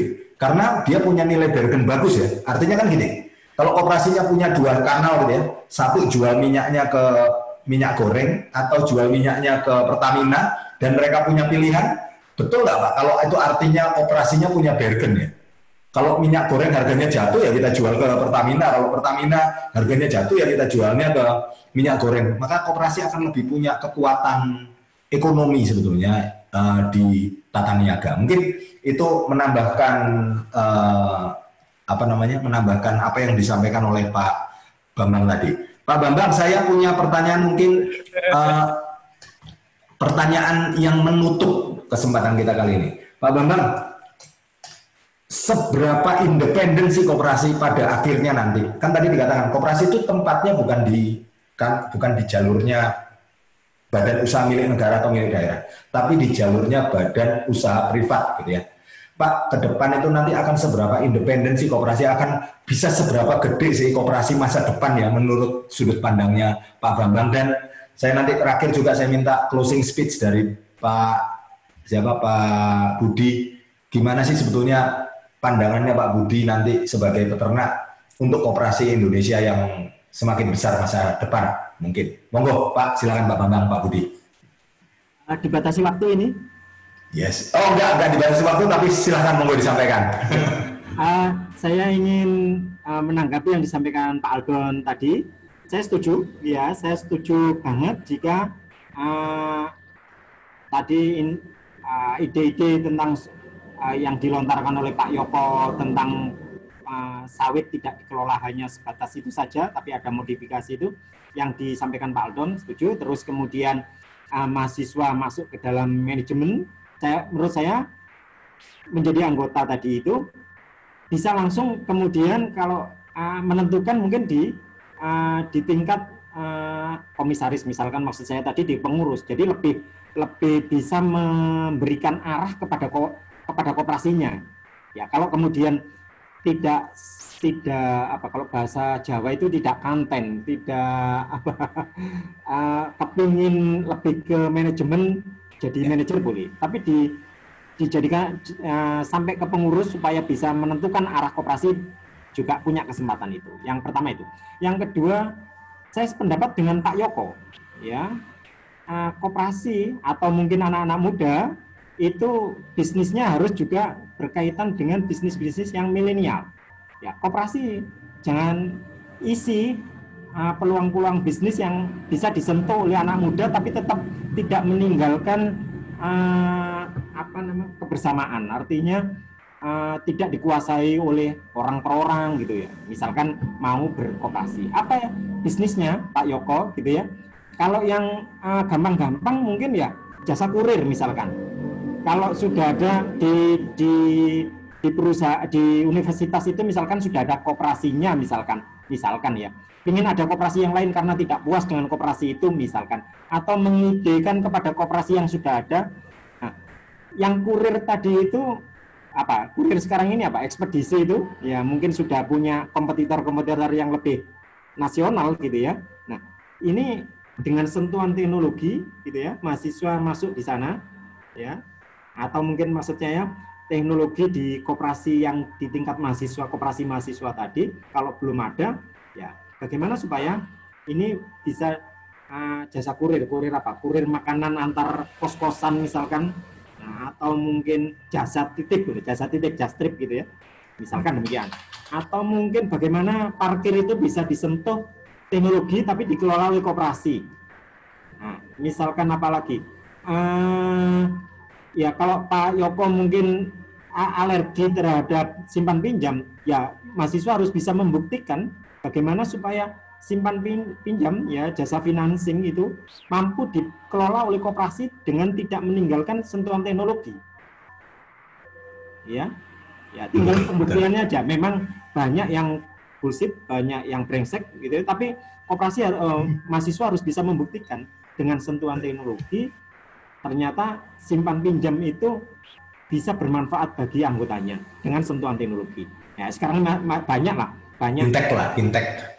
Ya, banyak itunya ya. Terus kemudian apalagi yang saya kira cukup banyak memungkinkan Pak Yoko untuk itu. Ya. Kalau saya sebut di Pasuruan ada ya, retail itu sudah juga disentuh oleh teknologi, ada koperasi. Bahkan ini kalau di Pasuruan itu koperasi pondok pesantren. Orangnya itu sudah sangat ya cukup inovatif. Bagaimana bisa teknologi ini tidak kemudian menjadi barang asing bagi orang meskipun ada di pedesaan. Ini sudah ada. Ya, jadi sangat memungkinkan Pak Yoko gitu ya. Katanya ya itu kan tinggal kemauan kita untuk bagaimana teknologi bisa itu. Karena koperasi hanya bagian daripada bentuk usahanya. Nah, terus yang terakhir tadi Pak Aldon apa tadi yang masa depan koperasi kita menurut pendapat Pak Bambang? Iya, saya tahunya hanya koperasi skala Indonesia atau mungkin skala Kabupaten Pasuruan, dan itu saya bangga.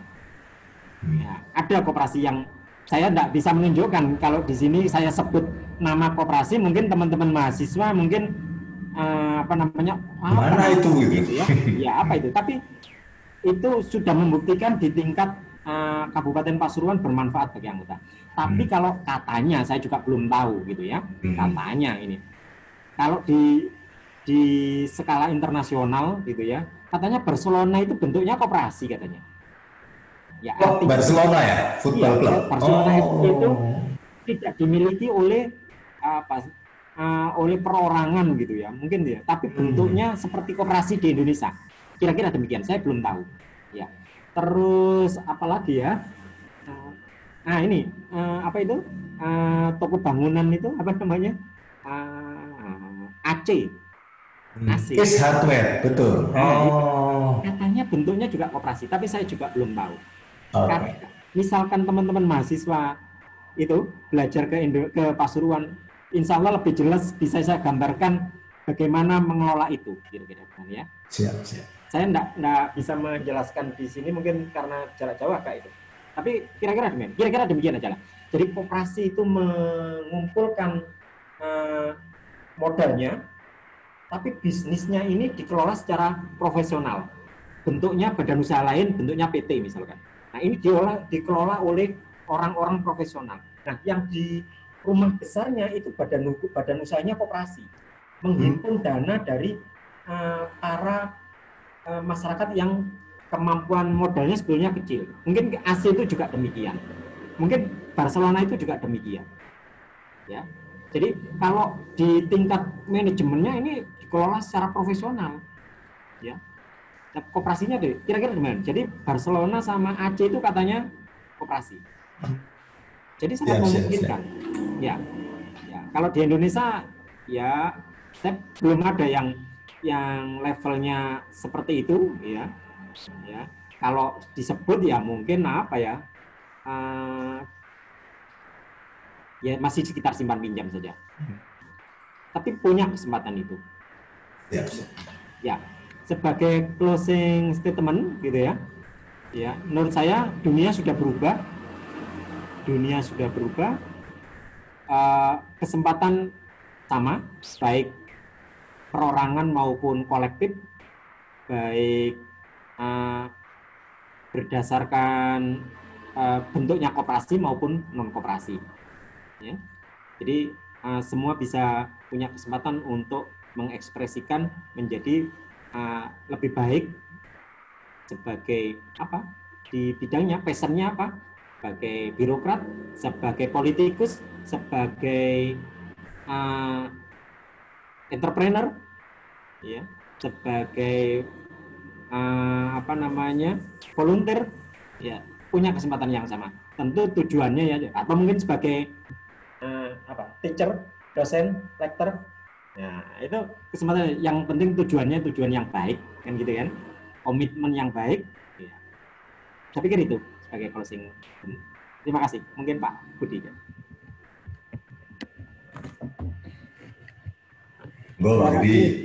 Mungkin sebagai penutup dari pertemuan kita pada siang hari ini, saya selaku pelaku di dunia peternakan, khususnya di industri peternakan sapi perah, punya harapan khususnya kepada pemerintah daerah lewat pemerintah pusat.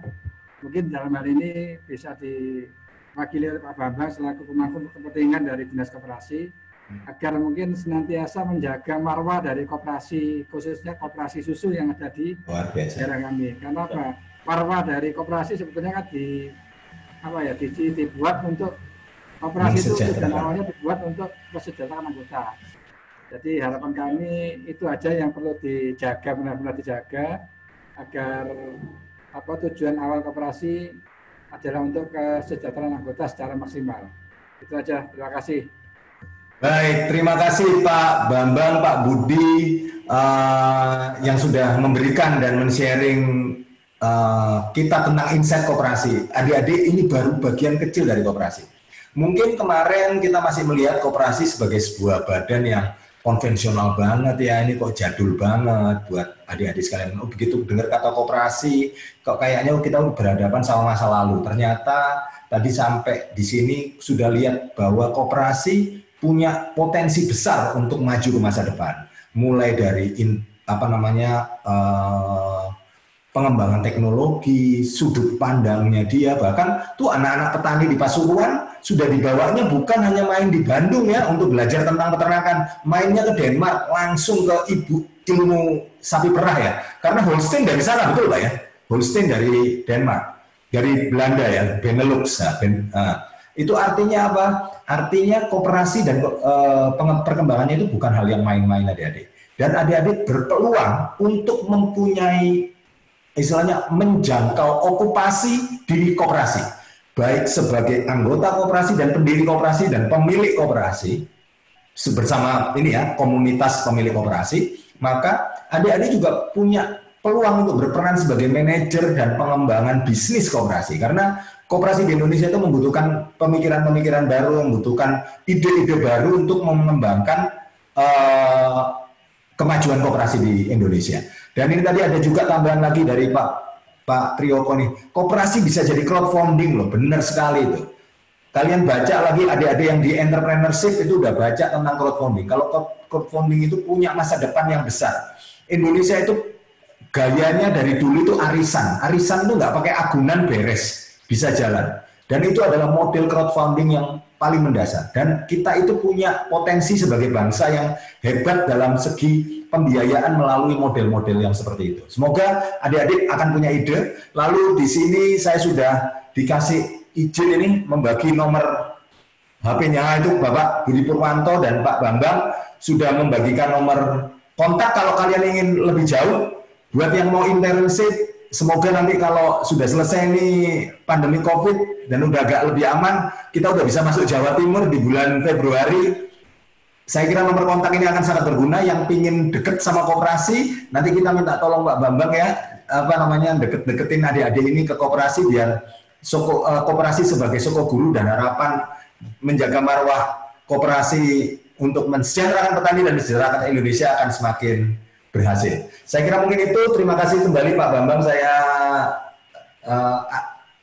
mohon maaf atas segala model bagaimana kami mengundang hari ini Pak Bambang, Pak Budi. Semoga Bapak-bapak sehat-sehat, makin sukses, sapinya makin banyak Pak, dan makin besar. Pak Triyoko yang menyempatkan hadir, terima kasih banyak. Semoga ide ini bisa sampai ke Jakarta dengan baik. Pak Teguh yang mengikuti, karena sekarang hadir ini lagi sekolah Pak Teguh ya. Pak Teguh ini lagi sekolah lagi, bayangin udah S3 sekolah lagi. Saya nggak tahu ya, pusing kepalanya rindu sekolah. Saya kembalikan semua, adik-adik semua. Tadi saya dengar ada dari Universitas Jambi, ada dari Tribuana. Saya lihat beberapa anak dari Tribuana, ada dari Politeknik Wilmar Bisnis Indonesia. Saya kira selamat, semoga kalian dapat menerima manfaat dari kegiatan ini. Saya kembalikan pada Agnes Colin sebagai MC kita hari ini. Silakan Agnes. Ya Pak, baik. Sebagai tanda terima kasih kami kepada kedua narasumber pada SKO kali ini, mohon diterima Pak sertifikatnya untuk Pak Bambang. Sertifikatnya mana?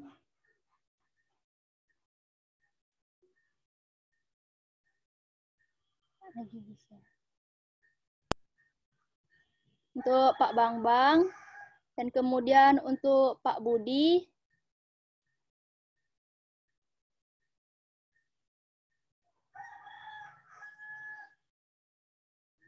Baik, terima kasih Pak.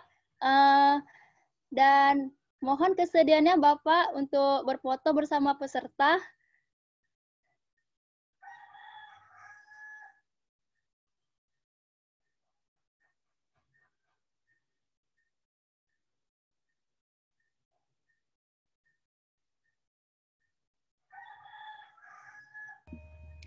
Satu, dua, tiga.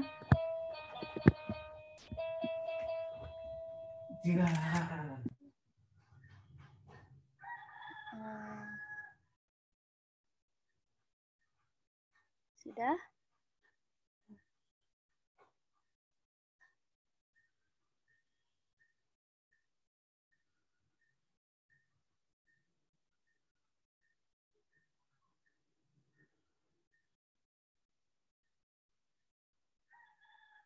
Baiklah. SKO mengenai koperasi telah selesai. Kami mengucapkan terima kasih sekali lagi sebanyak-banyaknya kepada narasumber kita pada SKO kali ini, yaitu Bapak Bambang dan Bapak Budi, dan Bapak Aldon sebagai moderator. Sekali lagi saya ingin mengingatkan untuk tidak lupa mengisi form feedback, dan akhir kata mohon maaf jika ada perkataan yang kurang berkenan di hati. Terima kasih juga kepada peserta yang telah berpartisipasi. Baiklah, selamat siang dan sampai jumpa di SKO berikutnya. Terima kasih. Terima kasih Agnes. Terima Thank kasih you, Pak Bambang, Pak Budi. Sukses selalu di Pasuruan. Salam buat keluarga. Terima kasih.